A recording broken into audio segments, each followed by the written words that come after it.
In this video, I want to talk about the 7 habits that I've developed along my life that have made my life astronomically better. The first one is tracking everything. For me, tracking everything really helped me because it gave me an accurate representation of my finances. Because once you understand what money is coming in and what money is actually going out, you're able to look at your income after taxes and then how much money you actually save after your expenses.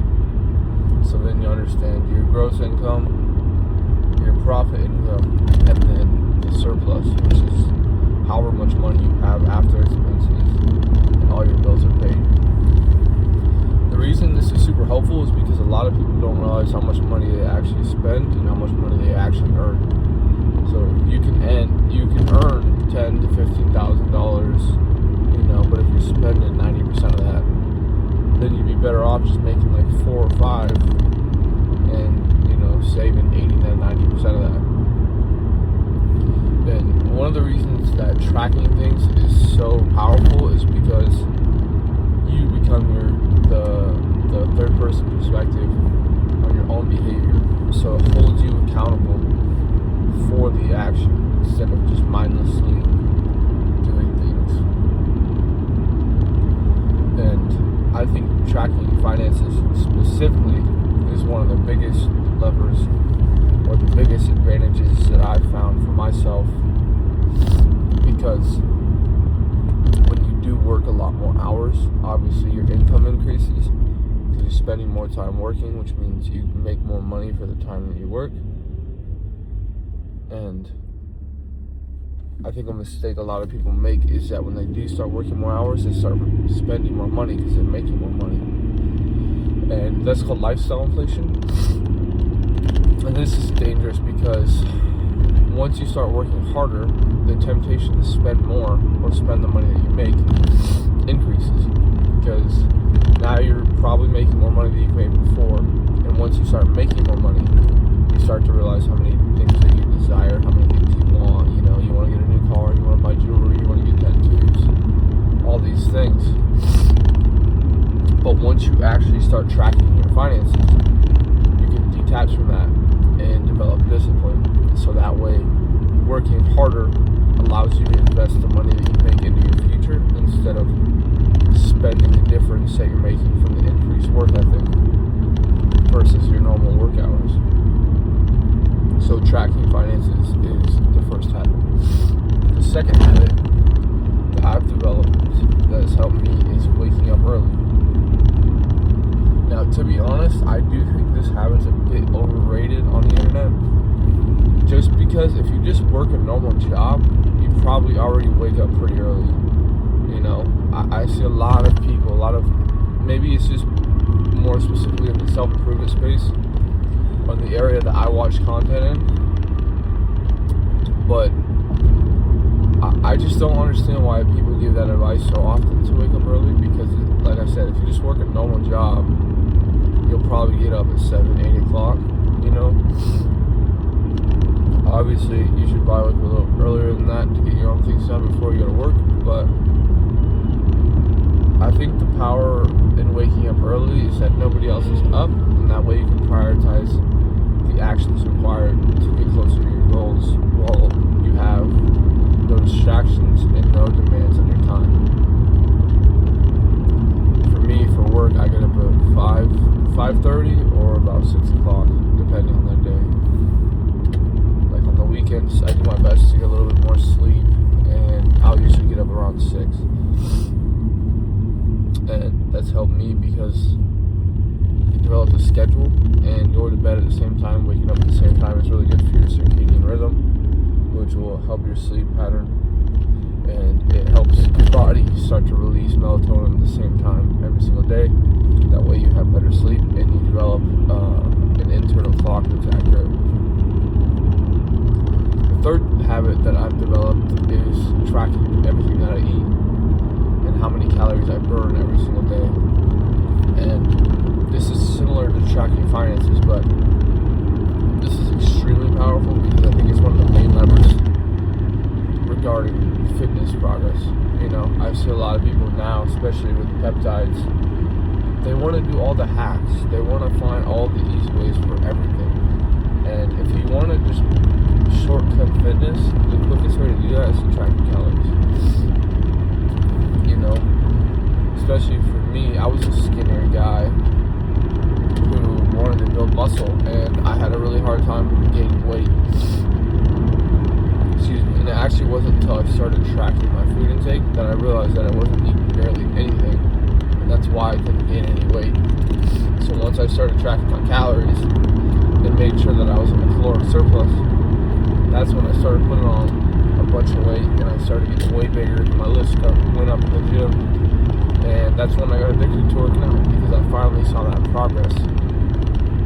And a lot of people will work out really hard, and they'll put in all this effort, and they'll buy supplements, they'll buy gym clothes, they'll get pre-workout, and they'll work out 2, 3, 4 months, see no progress, and then they lose motivation.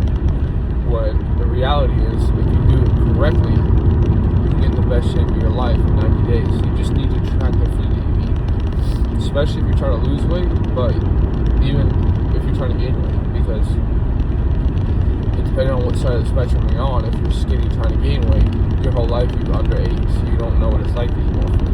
You don't know how hard it's going to feel. And if you're someone who's bigger who's trying to lose weight, your whole life you've probably eaten more than you need to, and you don't realize how hard it is to be in a caloric deficit. So that's habit number 3, tracking your food intake.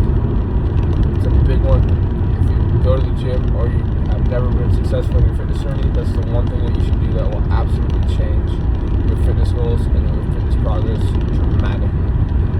The 2 things that you need to focus on when tracking your calories or your macros is protein and calories. If you're trying to build muscle, make sure you're in surplus. And if you're trying to lose weight, make sure you're in deficit. The 4th habit is working out.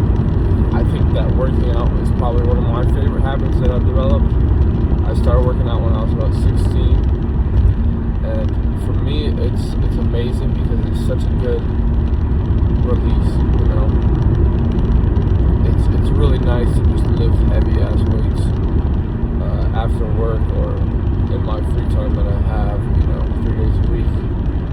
I get off work at 3 p.m. and that allows me to go to the gym 2 or 3 times a week. But for those of you who don't know, working out releases neurochemicals in your brain, which basically just means it makes you feel really good.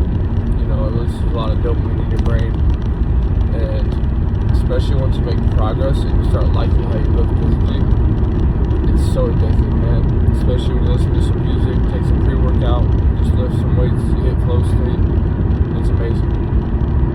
And I'm one of the people who sees fitness as a gateway to the life that you want, because you start to build confidence by keeping the promises that you make to yourself, and you start to realize the power of consistency and discipline. And you learn to show up regardless of how you feel, and you learn to push through physical pain and resistance, which if applied correctly can translate to other areas of your life, and you start to become a more disciplined and hardworking person who's consistent. Habit number 5,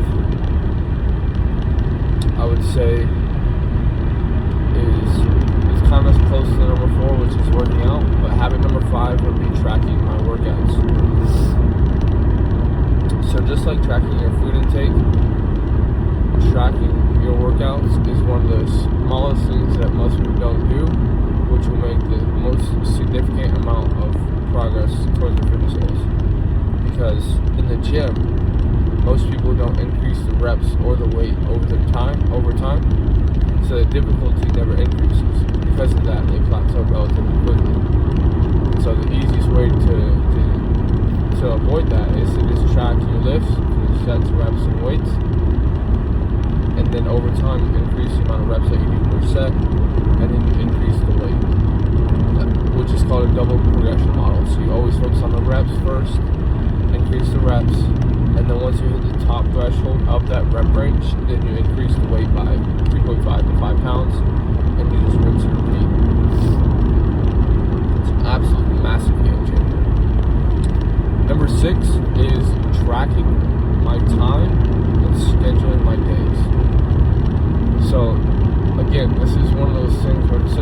low-hanging fruit, but almost nobody gets it. And if you do, you will absolutely run circles around the people who don't. The way I like to schedule my time is I use Google Calendar, and I just set all the things that I do every single day as a repeating task, and then I do all the other things that I need to do in my time.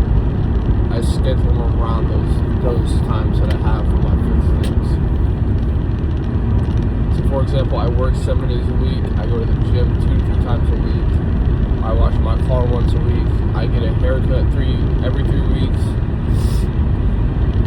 Little things like that. But I just put them on my calendar and I set them as recurring tasks at certain times. So that way I never miss it. I never forget.